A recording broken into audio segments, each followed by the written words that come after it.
Kuki khoi nakhoi na tawse khradi henman khrabni ko embu sek tawbaga kanana krimaram gi tawbra haibsu khangtana hakta tangkhul ga mai tai gana tawni haina machin hakta thiba nakhoi gi machin che lokhada hundok na tham khraba sung adum mayon chong laga hawgni haiba yamna thiba chin che yupna jelerong united prana tawbani amuk haigni ine sen IM na tawbani amuk haigni aduga aram bai gi kangbu na pulga amuk tawbani amuk haigni ngahak leiraga ama amuk haigni hoine pharene leiba khawai kauta amasung leitaba mising aduna di haibadudi ai krisu khangtre haiba khantre ba aduga kuki gi khara masak naiba mising amadi CSO singna haibadudi yamna warawe megi tang humda separate administration de haina kuki khuding mak loina palon tau khre aduga ngrang amuk achok padudi maitai gi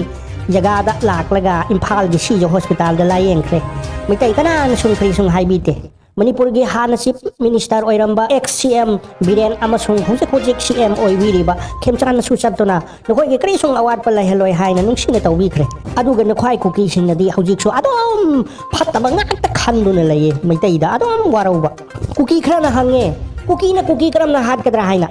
kuki hat baduna khoi kari ma khangdrabra haiba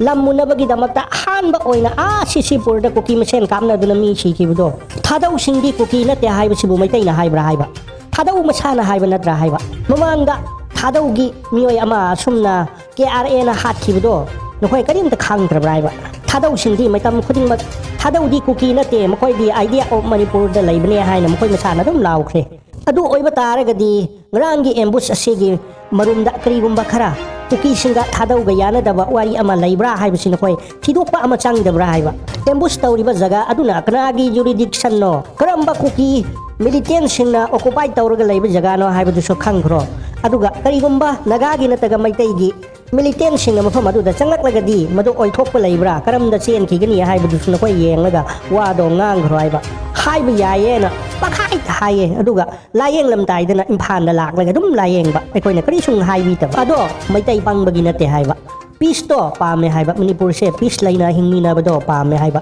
nakhoina amang bado netle amang ba chare haina aikoi maitai na adum chaga da wonate haiba yengo nakhoi gi adum chahing chabagi wakhal se kayam chathibra hairaga mi ambush tawre tang haibada mi nagagi silinaw khul amuk phajin khrabne adugi matungda amuk numidangi pung tarugta kari sumara lajataba mi gi masagi pham da chatchaba mi adu amuk ambush tawraga hatbi khre kanana tawbuno haibado asengba khanglaga anda tawbu oirabdi madu phaidana asengba sung khangdringaida hatta adumna misam da khuthabadudi Prabhu Jisu nasu kari nung da su ya bi roi ko khulai pai ba na khoi na khulai pai ba masen thengna wa hai bani da ai khoi na hai badi maitai gi su laye naga gi su laye kuki gi su laye na khoi nung mai pai ba masen do kap that na khroi ba kuki khrana masam do kaktre aduga masam do nupi gumna thadok laga ching mathakta pham laga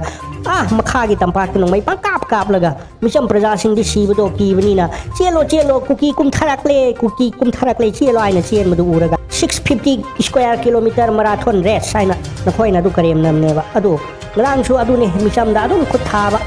adu gi amuk revenge lawda misam su amuk hatpi ba misam da ngak ta taina ba sibu chumra ba khulai su pai dam du khulai pai ba nakhoi masen thengna wa hai ba aikoi na hai badi kuki ne ma kai ma chu thui